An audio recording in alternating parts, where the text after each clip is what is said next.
read somewhere that William Miller got into trouble. He helped the group draft a constitution, helped the opposition group draft a constitution. The Shah heard about it or something like that. Is that so? Well, I don't. He had a little bit of trouble with Ambassador Holmes and Stuart Rockwell, because I think they felt he was a little freewheeling with some of these opposition people he knew. And I also thought, and Bill Miller knew, I thought that he was sometimes a little too willing to listen to them, and tended to lose sight of some of the positive aspects from the standpoint of the United States of the Shah's regime. But he didn't get into any serious trouble that I'm aware of in that period. Later on, he was involved with the Peace Corps and came to Iran in that capacity, and at that point he did fall afoul. I think maybe Ambassador Meyer was still there, and he was, as I recall it, asked to leave the country and so forth and so on. But in this period, in the 60s, I don't think he got into trouble of that kind. Well, under Meyer, that something happened, apparently. Yes, and I only have a vague memory of that now. Now, it's been alleged, I've read this in a couple places, that the CIA phased out its contacts with opposition figures, phased out its network of agents in the 60s or later, in exchange for the right to have stations to monitor Soviet missile tests and so forth. Did you ever hear? I'm not aware of any such agreement. No, I have no knowledge of that at all. I've also gotten the impression that during the course of the 60s, maybe the early 70s, the CIA and the embassy became more and more dependent upon the Savak for its information about internal political conditions and social conditions. Was that a phenomenon that you saw during the 60s? Or? Well, God help us if we were dependent on Savak, because Savak certainly, I think, well, it was so much a creature of the Shah that it didn't want to ever produce any bad news for him, so it didn't produce any bad news for anybody. In the period I know, about 62 to 69, I think we had pretty good knowledge of what was going on in Iran. But you also have to remember that in that period, things were going wonderfully in Iran. These opposition people, many of them had been co-opted into the government. Many of the senior people in the government were Western-educated, progressive types. The Shah's reform programs were moving along. The land reform program was going great guns.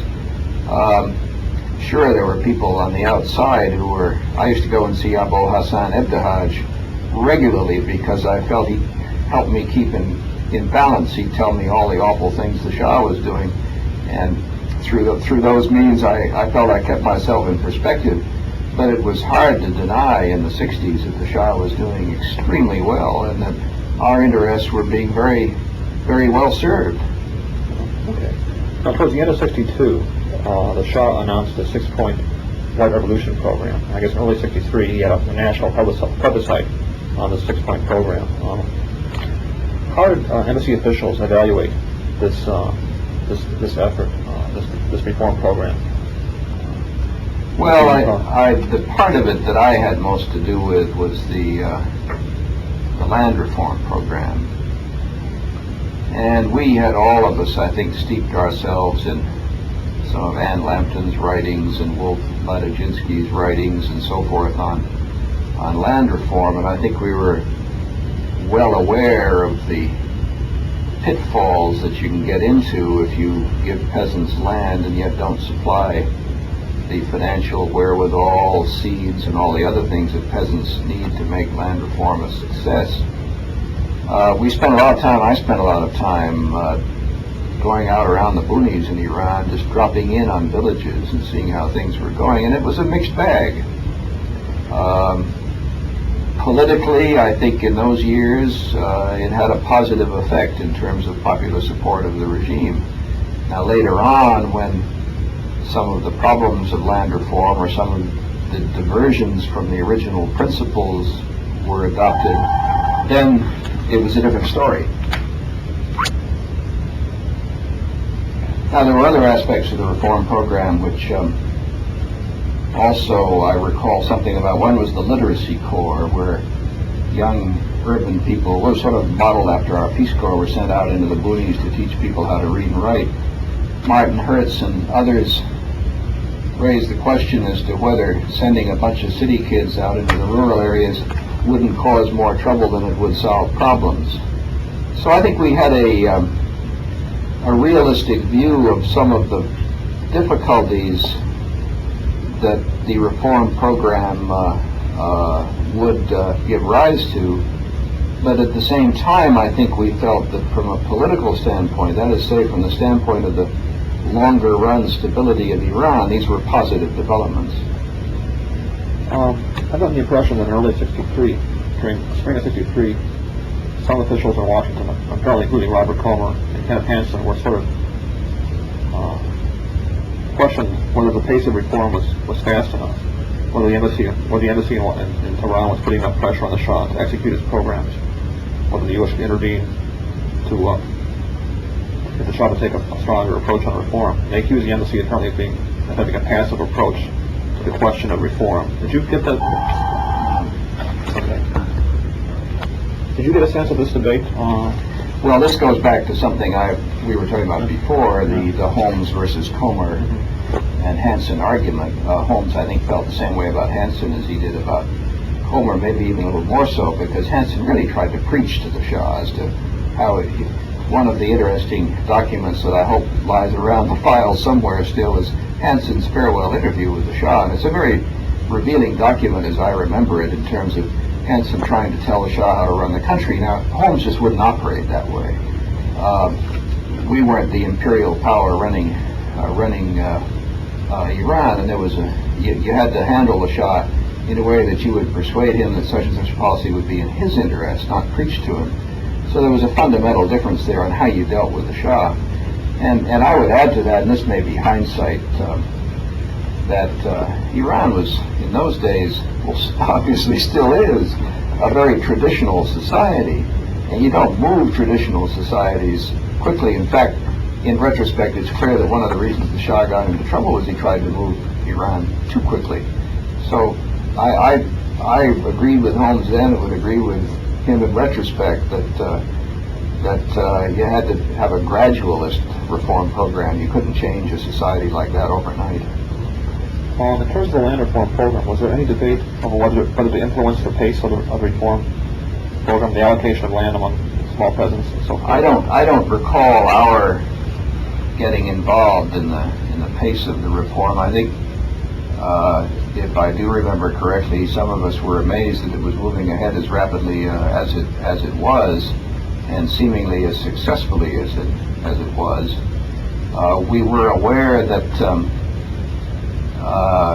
there were some circles in Iran, obviously landlords and mullahs who were landowners and so forth and so on, the conservative landed elite of Iran, that were having real problems with this reform. And there was some concern that if the Shah moved too quickly, he would stir up that kind of opposition. And in fact, I think the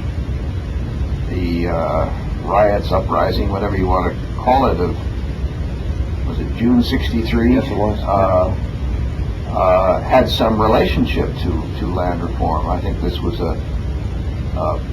one of those alliances of mullahs and bazaar merchants and, to some extent, the landed class of Iran against reform, which had been an alliance which had been seen earlier in Iranian history, and of course was seen again with a vengeance in the 70s.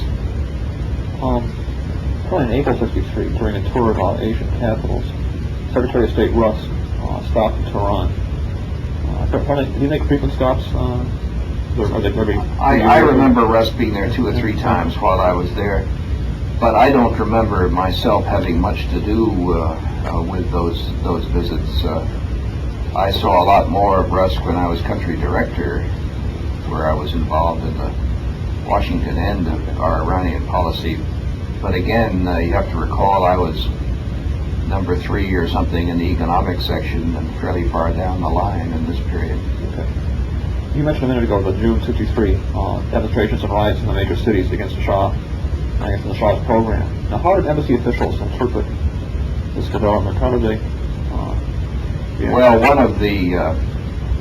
one of the aspects of it, of course, had to do with our equivalent status of forces agreement with Iran and how that was handled in the Majlis. That wasn't my department, and I'm not really able to run through the details of that episode, but certainly there was a very direct American aspect of that situation.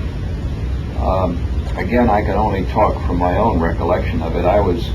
The day that started, I called on the Mehdi Sami down at the central bank. I can't remember whether he was number 2 or whether he had already become governor of the central bank.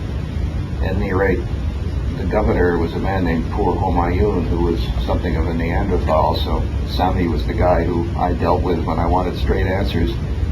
And as I was sitting in his office down there in the Bank Markazi, we began to hear gunfire down at the end of Ferdowsi Street where the bazaar was, and we had been discussing the economic situation and how to encourage more private investment and the pickup of the private side of the economy. And Sami turned to me as soon as he heard the gunfire and says, "I think this will not be good for business confidence."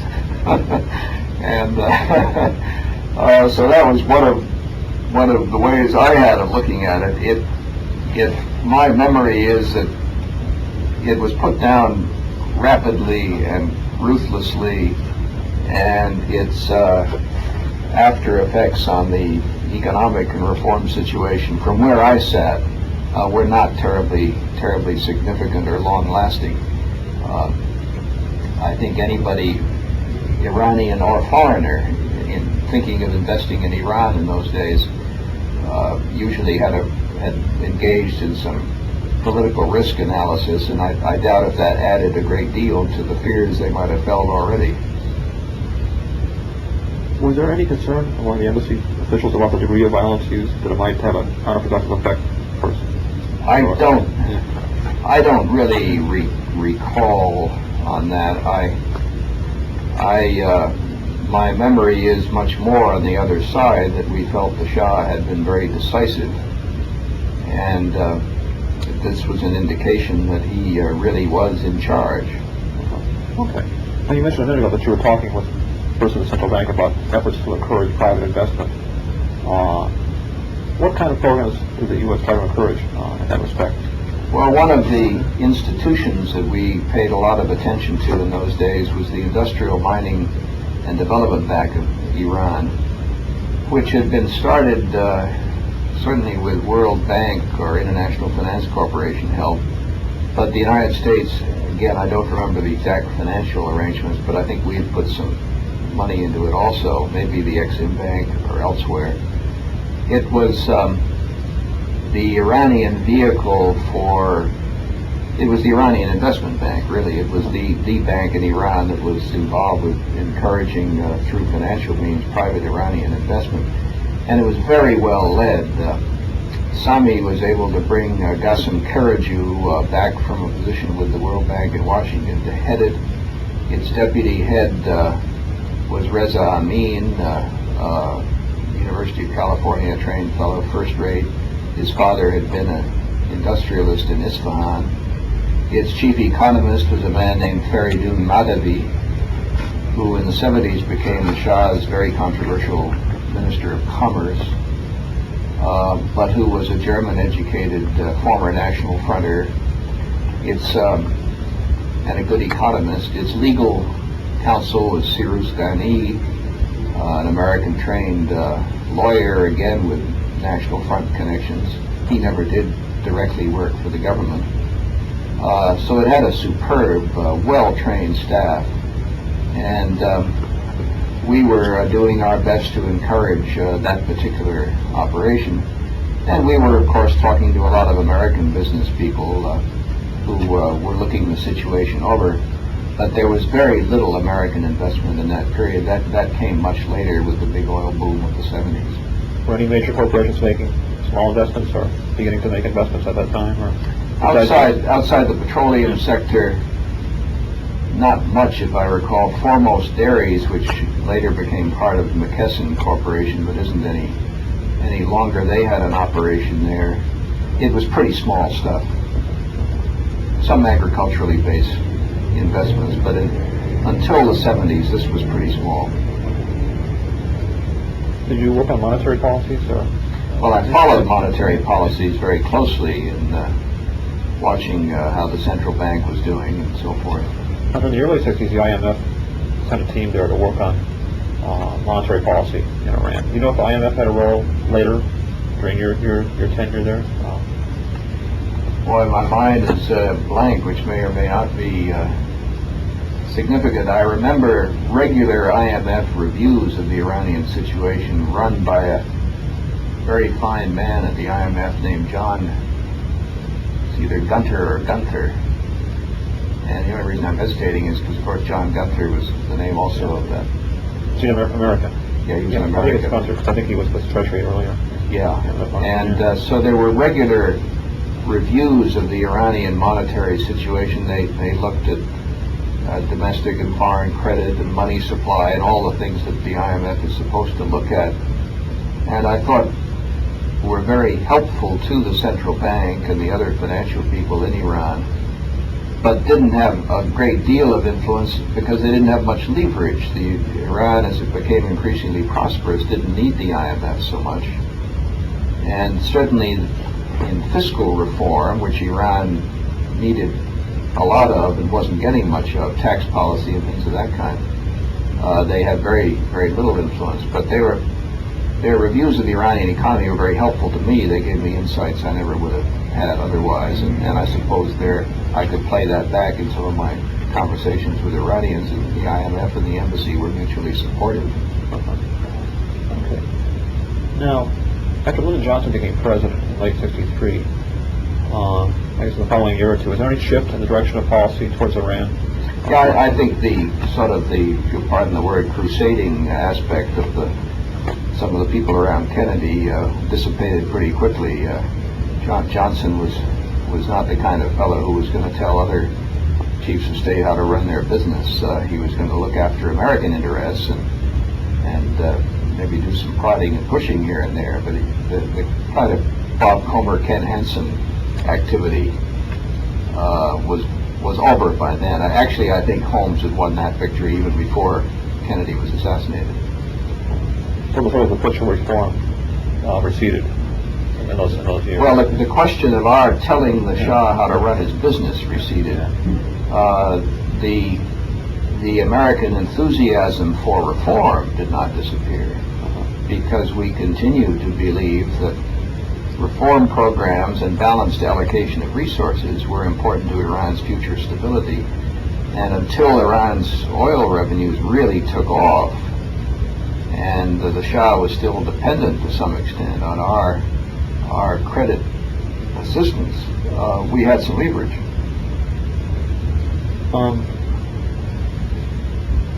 According to one book on Iran which I saw, there was public opinion polls were taken in the early '60s, which showed that young Iranians had a very critical view of U.S. policy towards Iran. For example, the polls showed that they thought that the U.S. was propping up the status quo, that foreign aid was designed to make the rich richer and things like that. Those are some of the views that were expressed in these polls, apparently. Did the embassy have any kind of effort to influence domestic opinion in Iran, or were there information programs that were designed to? Not to my knowledge. I mean, our USIA program was largely aimed at telling the Iranians about the United States and emphasizing cooperation between the two countries. Sure, as there is in any country, youth was restless, and it was clear the United States was the power behind the throne, so to speak, and the old national fronters and the Ebdahajis and his coterie and so forth were disturbed about some of the aspects of the Shah's regime. But as late as 1969, this had not really become a major item on the internal Iranian agenda, hence not on our agenda. It was later. It was in the early 70s that I would begin to trace the beginning of the end of the Shah's regime. As late as '69, things really looked great. I have questions about the grant date, which I forgot about earlier. But Apparently in 64, the U.S. phased out military grants, from what I've read, and replaced it with credit arrangements. They were formalized, I guess, in mid-64, July 64. Again, something like precise that. dates I don't remember. 64, 65 is my memory. Something like that. Yeah. But I guess the initial credit arrangement involved a deal for $200 million in military credits, which would be allocated on an annual basis of, I think, $50 million, something like that. Your memory's better Yeah, than mine, but that now rings a bell. Yeah, that's what I read Yeah. recently. Did this deal involve any discussion or debate in the embassy or the administration back in Washington? Oh, it was debated at great length. Yeah. I mean, there were, of course, the issues of what would the money be spent for, what kind of equipment. There were all those military issues. But in addition to that, there was the question of resource allocation and whether this kind of credit and the need to repay that kind of credit would put a crimp in the Shah's economic development program. And that gave rise to the process of the annual economic review, which became an integral part of our consideration of military credits. I read somewhere that Johnson was reluctant to approve that credit until the Shah convinced him otherwise that he needed it. Do you recall if there was anything? I don't recall that. There certainly was a lot of to and froing between the embassy in Washington, but I was on the embassy end, so I didn't know what debate was raging in Washington. Now, how freely could the Shah spend these credits? You mentioned this annual review process. Did that influence what he could spend the money on to some extent? I think that was handled separately. In other words, once we agreed to extend the credit, having looked at his resource allocation problem, by that time we had also agreed on what the credit would be spent on, what kind of equipment, tanks or anti-aircraft or you name it. And that was all part of the package. So that had to be agreed too. There was not only an economic review, there was an analysis which we had to make together with his people of what his precise military needs were. And soon after I became, or about the time I became country director in '66, one of the major issues that came up was F4s. In the earlier period it had been F5s, but the first major event in this military credit program, which really caused a major debate, was the F4 transaction in '66, where the then Deputy Assistant Secretary of Defense, Townsend Hoofs, was sent on a special mission. The Shah was threatening to buy MiGs and so forth and so on, which I never regarded as a credible threat, but nevertheless he was threatening it. And we couldn't believe, and I think we were right in not believing that he would change his Air Force from American to Soviet procurement. But the question came up, how many F4s and what would the credit terms be, and again, what effect would it have on his economic development program? And there was a major debate in Washington on this score, which went to the top in the White House before we agreed to sell F4s. The embassy at that time was very much, Arnold Meyer was ambassador, the embassy was very much for it. And the deal went through. The deal went through, yeah. Was there much competition between arms producers and U.S. arms producers to get their purchases funded with those credits? Well, they all sort of like bees around honey. They all came to Tehran and tried to influence the situation there, as did other American corporations. I mean, David Rockefeller on behalf of Chase Manhattan was there, and his counterparts at Citibank were there, and kept dropping in, trying to see the Shah and getting to be known and liked and what have you. And the same thing was true with defense manufacturers. And the Shah had a habit of sometimes using those people to work his will with the U.S. government. He would say, the F-4 is obviously your best aircraft, and I've talked to the manufacturers of the F-4, and why don't you give it to me? It's the best airplane. In fact, maybe he would even say, I've flown in one. These guys, these salesmen were pretty effective. But the decisions were made by Uncle Sam, by the government, as to what kind of equipment he would get in the final analysis. Well, people like President Roosevelt on the scene in Tehran from time to time as arms salesmen or representatives of Northrop. I guess Kim, at one point at least, had a connection with Northrop. I think he had some oil company connections as well. I I used to see quite a lot of him, not so much in Tehran, but when I became country director, because I felt that Kim knew the Shah very well. He had very good connections with the Shah's entourage, and he was another person I bounced a lot of ideas off of, and I had to be careful, obviously, not to engage in a conflict of interest situation because of his own commercial interests. But he was one of the more knowledgeable Americans about Iran at that time, and certainly was not above using his influence to promote whatever commercial interest he was involved in. But I would expect that. What else is new? To what extent did balance of payments considerations influence allocations of credits by the U.S. government? This was part of the economic review, what affect not only allocation of resources, but allocation of, in general, but allocation of foreign exchange resources, and what kind of foreign exchange resources were needed for development, what kind would be needed for defense. Again, this became increasingly hypothetical as the oil revenues went up, and after '73, it became totally hypothetical. In terms of U.S. sales, I guess is what I really meant. Having a positive influence on the U.S. balance. Oh, U.S. balance. Yeah, right. U.S. exports. Oh, yeah. No, I understand what you're saying. I don't recall that had any real influence on us. We did have, in the early '60s, we had some balance of payments problems, obviously, but I don't recall in this period, in the late '60s, that was a major consideration in our policy aspect, in our policy determination. Now, you mentioned earlier that Henry Cuss was one person involved in the arms sales question. Was he a key Pentagon official in terms of making arms sales? He was the man in the Pentagon in charge of military credit sales program, and he was an extremely effective human being, and developed very good relations with the Iranians, including on the economic side, the Iranian government. Our only problem with Henry sitting out in the embassy or later in the State Department was keeping track of what he was doing. He was moving so fast. But I think, by and large, we kept him under as much control as we could. And if I recall correctly, sometime in the late '60s, or maybe it was when the Nixon administration came in, Henry disappeared from the scene, or that scene at any rate. Okay. No, that's another issue that came up during '63, '65. I guess during those years, Senator John McClellan shared hearings on charges by an exiled tribal leader named Khyber Khan.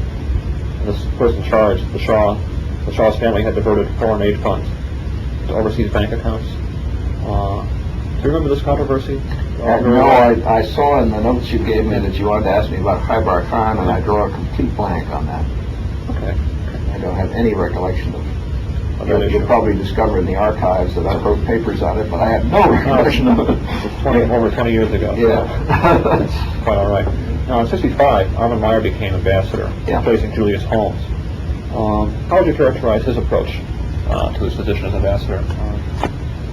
Well, I think the situation had changed. The Shah was more self-confident, more sure of what he was doing.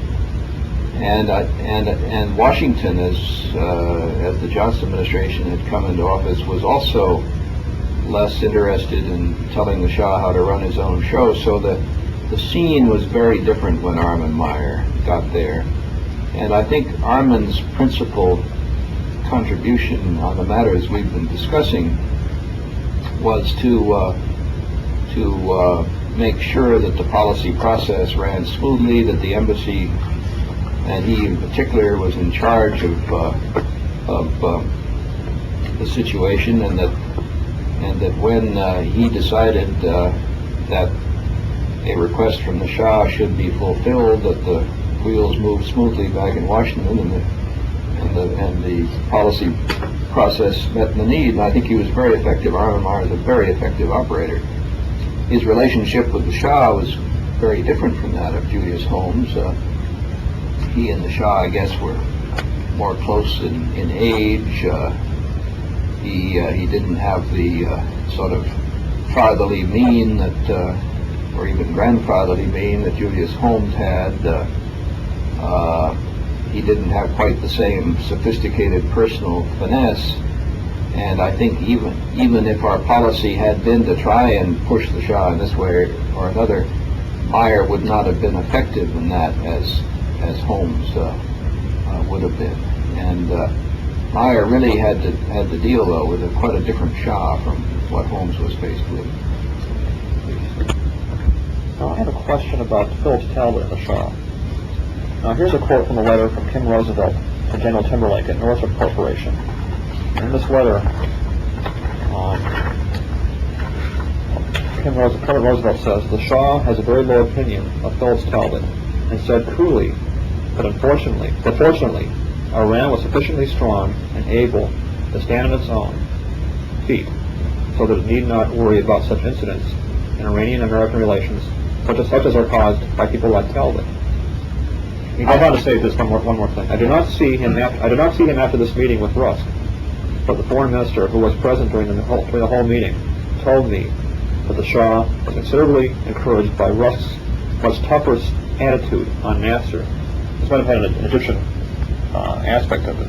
This thing with Talbot, I'm not sure, but I don't know. I think the Shah probably, and I'm speculating a bit here, lumped Talbot together with Comer and Hansen and that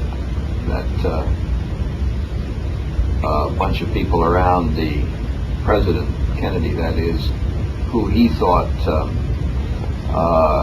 were going to try and tell him how to run his show, as compared to Holmes and Rusk, and later, of course, Lyndon Johnson, who, in his view, were more realistic in their politics. Now this is from I should have said this is from April '65.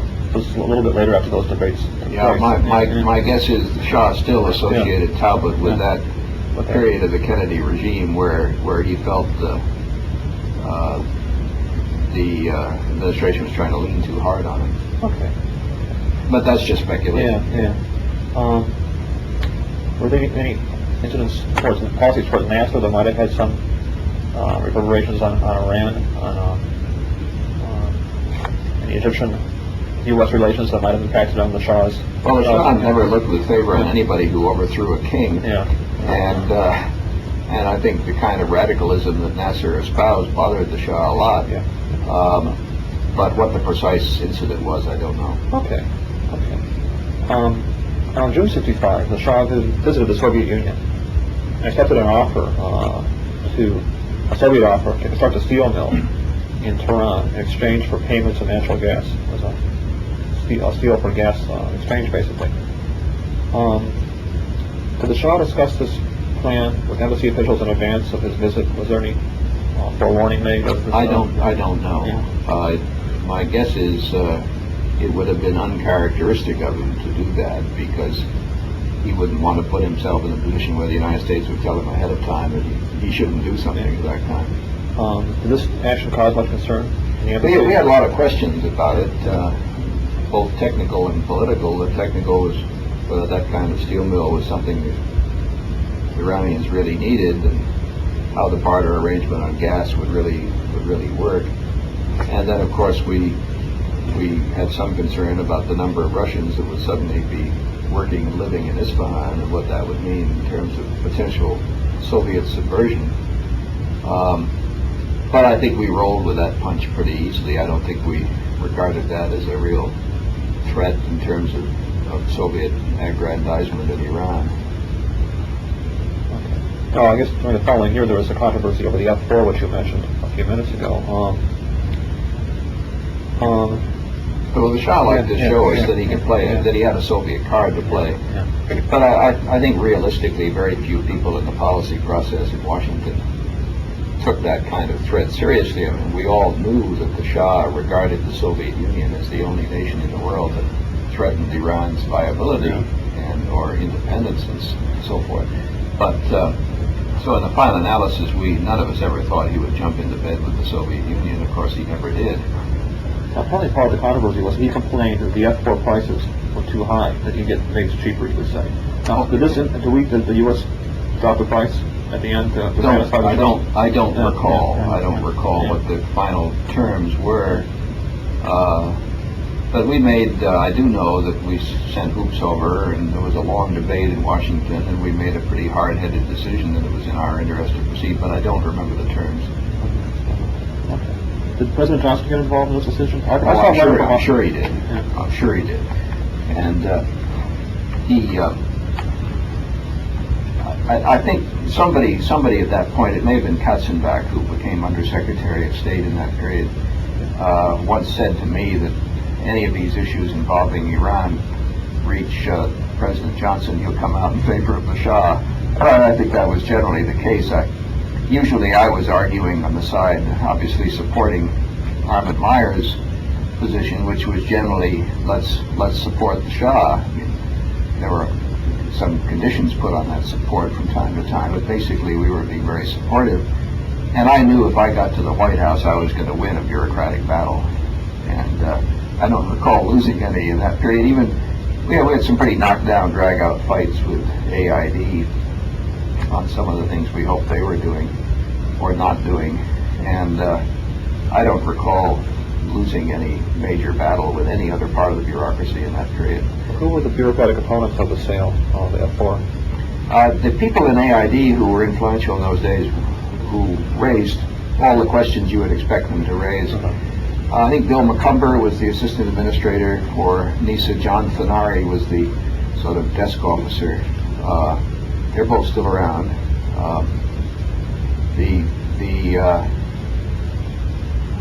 There really wasn't much other opposition that I can recall around the bureaucracy. AID was the center of it. Okay. Apparently during the same discussion, the Shah was sort of chafing under the annual review program that was in effect. He was trying to find a way to escape its restrictions. Were there any modifications made during the late 60s in this approach, in this program? I don't recall any in my tenure, any fundamental changes.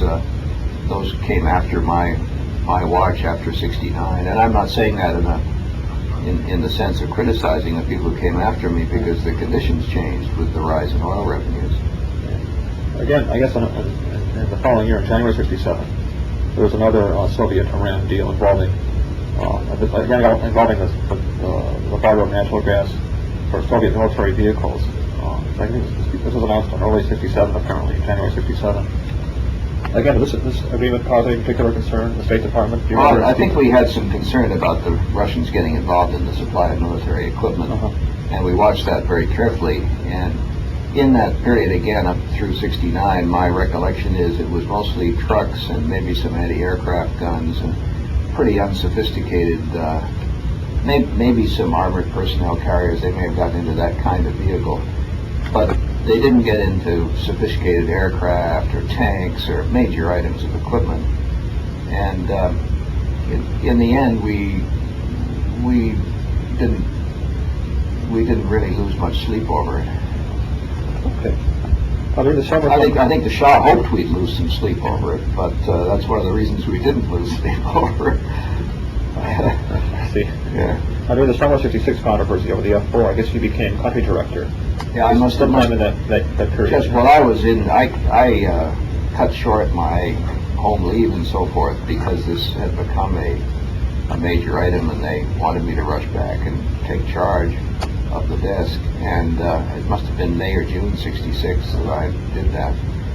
And so that was my first major crisis, if you will, as country director. Okay, let me change the tape. Yeah.